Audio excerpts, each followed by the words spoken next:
Tita Lay.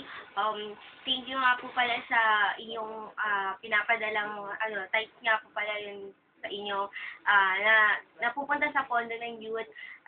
And because of that, marami po kayong natutulungan na kabataan sa pag-encounter, sa mga camp, sa mga kung ano-ano pang activities.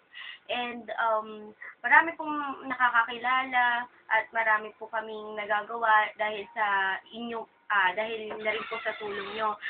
Naway, hindi po kayo magsawang tumulong sa amin at naway, pagpalain pa kayo ni Lord ng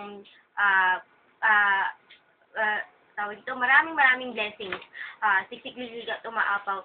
Tita Lay, dahil po doon, yun nga po, yung mga narinig nyo kanina, mga sinabi ng mga kabataan sa amin, mula po sa puso nila yung pasasalamat dahil po sa dahil po maraming napakalaki pong tulong talaga yung nagpapadala kayo dito sa amin.